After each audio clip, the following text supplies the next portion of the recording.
बांग्लादेश में हिंदुओं पर अत्याचार हो रहा है। प्रधानमंत्री शेख हसीना इस्तीफा देकर बांग्लादेश छोड़कर भाग गई हैं और अभी फिलहाल शेख हसीना भारत में हैं। इस बीच कल से आज तक बांग्लादेश में क्या अपडेट है पहले वो बता देते हैं, फिर विस्तार से चर्चा करेंगे। तो आप समझ लीजिए और जान लीजिए, बांग्लादेश में हिंसा के बीच राष्ट्रपति मोहम्मद शाहबुद्दीन ने संसद को भंग कर दिया है। साथ ही देश की पूर्व पीएम खालिदा जिया को भी रिहा कर दिया गया है, जेल में बंद थी। शेख हसीना के देश छोड़ने के बाद से 100 से ज्यादा लोग मारे जा चुके हैं, 100 से ज्यादा लोगों की हत्या की जा चुकी है। दूसरी तरफ भारत सरकार ने बांग्लादेश के हालात को लेकर सर्वदलीय बैठक की है। इस बैठक में विदेश मंत्री एस जयशंकर ने सभी पार्टियों को बताया कि शेख हसीना सदमे में है। सरकार बात करने से पहले उन्हें कुछ समय दे रही है, वो भविष्य को लेकर खुद फैसला लेंगी। इस बीच संसद में भी विदेश मंत्री एस जयशंकर ने बयान दिया और कहा कि बांग्लादेश से हमारे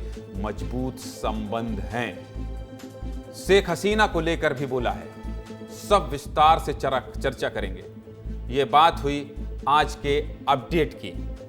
लेकिन इसी बीच हिंसा की जो तस्वीरें आ रही हैं वो देखकर डर लग रहा है। देखिए कैसे बांग्लादेश में मंदिरों को तोड़ा जा रहा है, हिंदुओं को निशाना बनाया जा रहा है। इन 4 तस्वीरों को देखिए। और हाँ, ये किसी एक जिले की तस्वीर नहीं है, ये बांग्लादेश के अलग अलग इलाके से आई तस्वीर हैं, जिसे देखकर सब परेशान हैं, दुखी हैं, व्यथित हैं, चिंतित हैं। हिंदुओं को जला दिया जा रहा है, सीधे मार दिया जा रहा है। 29 जिलों में हिंदुओं पर हमला हुआ है बांग्लादेश में। हिंदू परिवार चीख रहे हैं, चिल्ला रहे हैं, रो रो कर सोशल मीडिया पर तस्वीरें शेयर कर रहे हैं, मदद की गुहार लगा रहे हैं। हमारा ही तो परिवार था कभी बांग्लादेश, अब हमारा पड़ोसी है। वहाँ इस हाल को देखकर परेशानी तो होगी। पहले रिपोर्ट देख लीजिए, उसके बाद जो तस्वीरें आई हैं वो भी आपको दिखाऊंगा। पहले रिपोर्ट देखिए।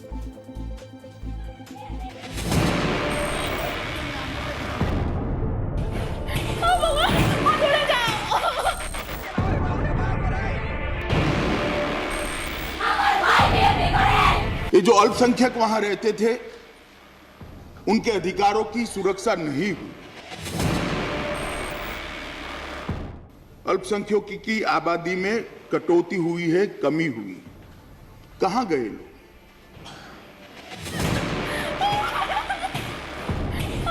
जिन ताकतों के हाथ में सत्ता ही है, वो खतरनाक लोग।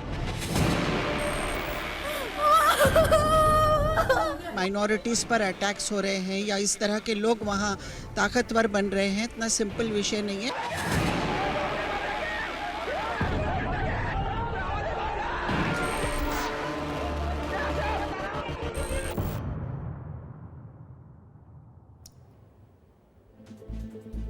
ये प्रदर्शन आरक्षण के विरोध में शुरू हुआ था, लेकिन अब हिंदुओं के विरोध तक पहुंच गया है। इन बेगुनाहों को क्यों निशाना बना रहे हैं बताइए, क्यों मार रहे हैं? ये कट्टरपंथी सोच है जो कहीं भी रहे मासूमों, बेगुनाहों को निशाना बनाती है। भारत से अलग होकर 2 देश बने, पाकिस्तान और फिर पाकिस्तान से ही अलग होकर बांग्लादेश बना। अपने ही परिवार के ये लोग हैं जो आज हिंसा के शिकार हो रहे हैं। लेकिन हो क्या रहा है? बांग्लादेश में हिंदू मंदिरों को तोड़ा जा रहा है, हमला हो रहा है, मंदिरों में तोड़ फोड़ करके जला दिया जा रहा है, हिंदू नेताओं को मार दिया जा रहा है, हिंदुओं के घरों में तोड़ फोड़ करके उन्हें जलाया जा रहा है, दिन दहाड़े जलाया जा रहा है। हिंदू महिलाओं के साथ बदसलूकी की जा रही है, बलात्कार किया जा रहा है। इतना ही नहीं, हिंदुओं की दुकानों को चिन्हित कर तोड़ फोड़ कर रहे हैं, हिंदुओं के बिजनेस को टारगेट कर रहे हैं, हिंदुओं के बिजनेस को। चिंता तो होगी ना। आपको पता है जब बांग्लादेश आज़ाद हुआ यानी 1971 में, जब पाकिस्तान से अलग हुआ, तब वहाँ मुस्लिमों की आबादी करीब 76% थी, जो अब बढ़कर 91% पर पहुंच गई है। और हिंदुओं की आबादी 1971 में 23% थी, जो अब घटकर 8% से भी कम हो गई है। और यही वजह है कि भारत सरकार पड़ोसी देशों में हिंदुओं की घटती आबादी को लेकर चिंतित है। जब संसद में CAA पास किया जा रहा था तो गृह मंत्री अमित शाह ने चिंता जताई थी। सुन लीजिए अमित शाह ने तब क्या कहा था, सुनाइए जरा अमित शाह का वो बयान। मगर मैं कहना चाहता हूं, दोनों पाकिस्तान में, पूर्वी और पश्चिम और आज के बांग्लादेश के अंदर लगभग 20% अल्पसंख्यकों की आबादी में कटौती हुई है, कमी हुई है। कहां गए लोग? या तो वो कहीं न कहीं रूप से मार दिए गए, धर्म परिवर्तन हो गया, या तो शरणार्थी बनकर अपने धर्म और सम्मान को बचाने के लिए वो भारत में आए।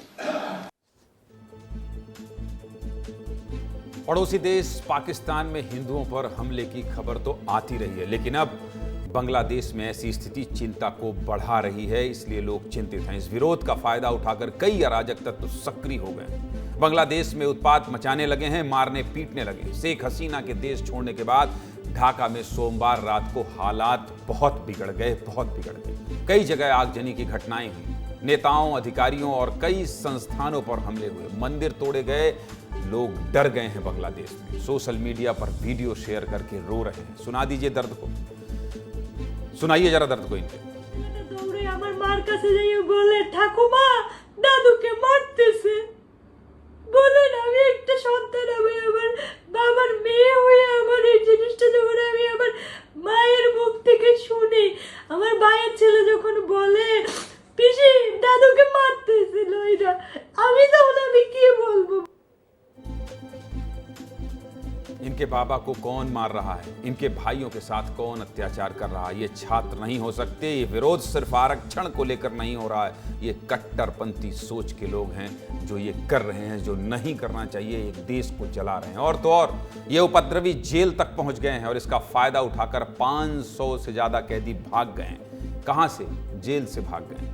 और इन भागने वाले कैदियों में कई खूंखार आतंकी भी शामिल हैं। अब ये आतंकी जो जेलों से भागे हैं ना, वो सिर्फ बांग्लादेश ही नहीं, पूरी दुनिया के लिए खतरा बन गए हैं। पूरी दुनिया के लिए खतरा बन गए हैं। यही वजह है कि भारत बांग्लादेश बॉर्डर पर सिक्योरिटी बढ़ा दी गई है, सुरक्षा चाक चौबंद कर दी गई है। बांग्लादेश बॉर्डर पर सुरक्षा की समीक्षा करने खुद बीएसएफ के डीजी दलजीत सिंह चौधरी पहुंचे थे। पश्चिम बंगाल के पेट्रोपोल बॉर्डर की ये तस्वीरें हैं। इस पूरे मामले पर भारत में भी चिंता बढ़ गई है। आज विदेश मंत्री ने भी संसद में बांग्लादेश के मुद्दे पर बयान दिया है। क्या कहा है एस जयशंकर ने, सुना दीजिए। Prime Minister Sheikh Hasina apparently made the decision to resign. At very short notice, she requested approval to come for the moment to India. We simultaneously received a request for flight clearance from Bangladesh authorities. She arrived yesterday evening in Delhi. We are in close and continuous touch with the Indian community in Bangladesh through our diplomatic missions. There are an estimated 19,000 Indian nationals there, of which about 9,000 are students. We are also monitoring the situation with regard to the status of minorities. 19,000 Hindu वहां हैं, इसलिए भारत सरकार चिंतित है और बातचीत लगातार हो रही है। ऐसा नहीं है कि भारत सरकार ने पहली बार शेख हसीना को भारत में शरण दी है। इससे पहले साल 1975 में भी जब शेख हसीना के पूरे परिवार को बांग्लादेश की सेना ने मार दिया था, पिता की हत्या कर दी थी, तब भी तत्कालीन इंदिरा गांधी सरकार ने शेख हसीना को भारत में शरण दी थी।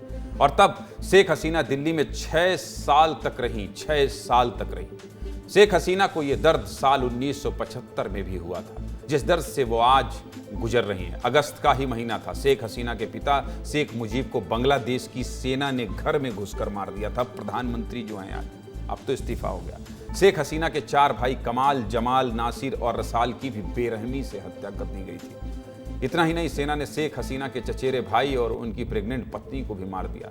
15 अगस्त 1975 की उस काली रात को शेख हसीना कभी नहीं भूल पाएंगी, जिस दिन एक झटके में उनके परिवार के 18 लोगों की हत्या कर दी गई थी। उस वक्त शेख हसीना और उनकी बहन शेख रेहाना जर्मनी में थी, जिसकी वजह से उन दोनों की जान बच गई, जिसके बाद इंदिरा गांधी सरकार ने उन्हें भारत में शरण दी थी। सोचिए, सेना ने देश के प्रधानमंत्री को मार दिया था, उस प्रधानमंत्री को जिसने 1971 में बांग्लादेश को पाकिस्तान से आज़ादी दिलाई। शेख हसीना की सरकार आई तो प्रतिमा लगाई गई, लेकिन अब उपद्रवियों ने शेख मुजीब की मूर्ति को भी तोड़ दिया। देखिए कैसे देश को आज़ादी दिलाने वाले जननायक की मूर्ति को उपद्रवी तोड़ रहे हैं। ये आंदोलनकारी नहीं है, ये किसी मांग को लेकर आंदोलन करने वाले नहीं हैं, ये अराजक तत्व हैं, देश को हिंसा की आग में जलाने वाले लोग हैं। ये तस्वीरें बांग्लादेश के इतिहास में हमेशा के लिए दर्ज हो गई है, हमेशा के लिए। पिछले 4 सालों में हमारे 4 पड़ोसी देशों में जो हुआ है वो डरा रहा है। साल 2021 में अगस्त का ही महीना था, तालिबान ने अफगानिस्तान पर कब्जा कर लिया। अफगानिस्तान के राष्ट्रपति अशरफ गनी भी देश छोड़कर भाग गए।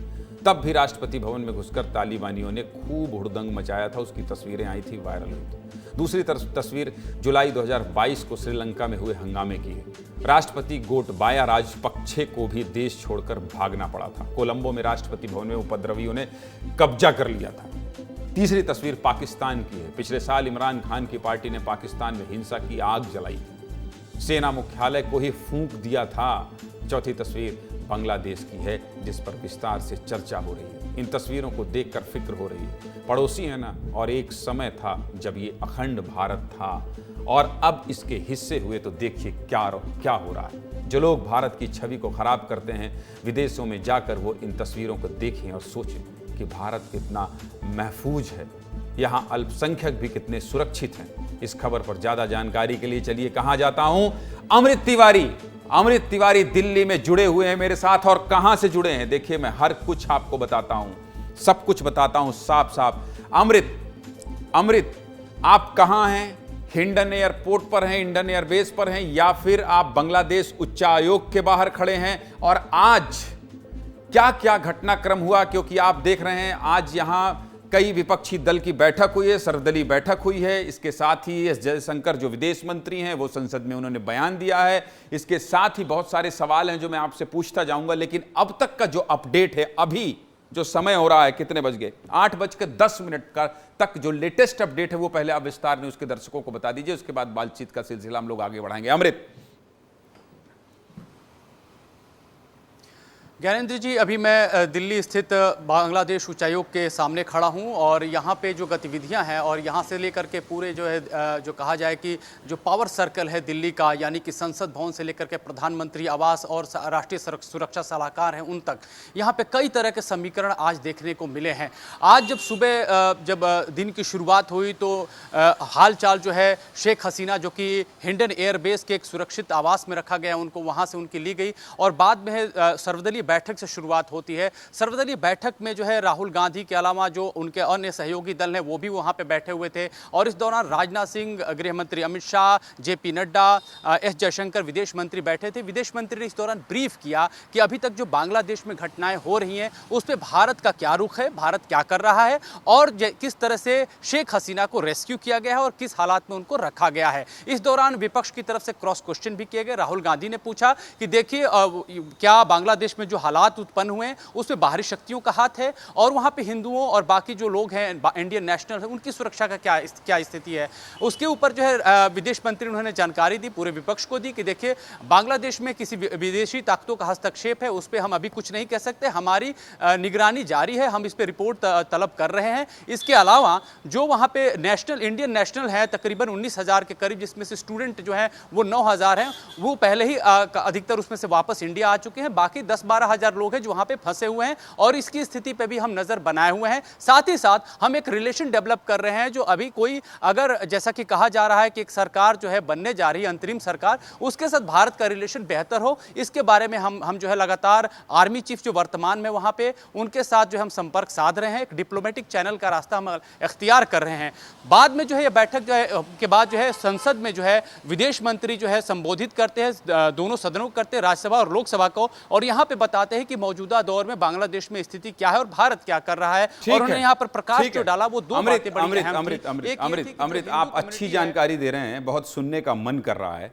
मैं अब आपसे बहुत संक्षेप में 2-3 चीज जानना चाहता हूं कि अब शेख हसीना का अगला कदम क्या होगा, और दूसरा, भारत ने जिस तरह से शरण दी है, तो क्या भारत जिस शरण देने पर भारत के ऊपर कोई उंगली तो नहीं उठ रही है और इस तरह का स्वर तो नहीं सुनाई दे रहा है कि नहीं भारत ने शेख हसीना को शरण क्यों दी है? विपक्ष के लोग क्या कह रहे हैं, शेख हसीना का अगला मूव क्या हो सकता है? सूत्रों के हवाले से ही खबर बताइएगा। और कब तक शेख हसीना रहेंगे, शेख हसीना के साथ कौन कौन यहां आया है? ऐसी जो जानकारी जो आपके पास छन कर आई हो, ये जवाब दे दीजिए, उसके बाद मैं अगली खबर का रुख करूंगा। अमृत।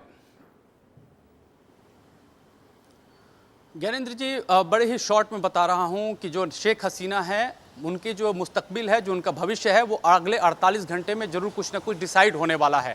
भारत सरकार की तरफ से ये तय किया जा रहा है कि शेख हसीना का जो स्टेट ऑफ माइंड है वो सही हो और वो यहाँ से जाने के जो है एक या फिर रुकने की जो भी उनके मंसूबा है वो क्लियर करें। लेकिन जो हमें जानकारी मिल रही है कि शेख हसीना जो है वो या तो इंग्लैंड या फिर फिनलैंड जा सकते हैं। इंग्लैंड जाने का तात्पर्य है कि उनकी जो बहन उनके साथ अभी भी हिंडन एयरबेस में है, उनकी जो बेटी है, उनका परिवार है वो लंदन में है। और ख़ास बात आपको बता दें कि टुलिप जो उनका नाम है वो टुलिप सिद्दीकी, वो ब्रिटेन में लेबर पार्टी जो सत्ता में है उसकी जो है सांसद भी हैं वहाँ पे ब्रिटेन में, तो इसलिए उनको मुफीद हो रहा है कि वो ब्रिटेन ही जाए। उनके यही जानना चाह रहा था अमृत, और बहुत शुक्रिया आपका अमृत। मैं यही जानना चाह रहा था कि शेख हसीना का अगला कदम क्या होगा। आपने बहुत विस्तार से बता दिया और आज क्या क्या हुआ घटनाक्रम पहले हमने खबर में, फिर आपने अब तक का अपडेट बता दिया। आपका बहुत बहुत शुक्रिया अमृत। और जब तक शेख हसीना दिल्ली में हैं तब तक आप नजर बनाए रखिएगा।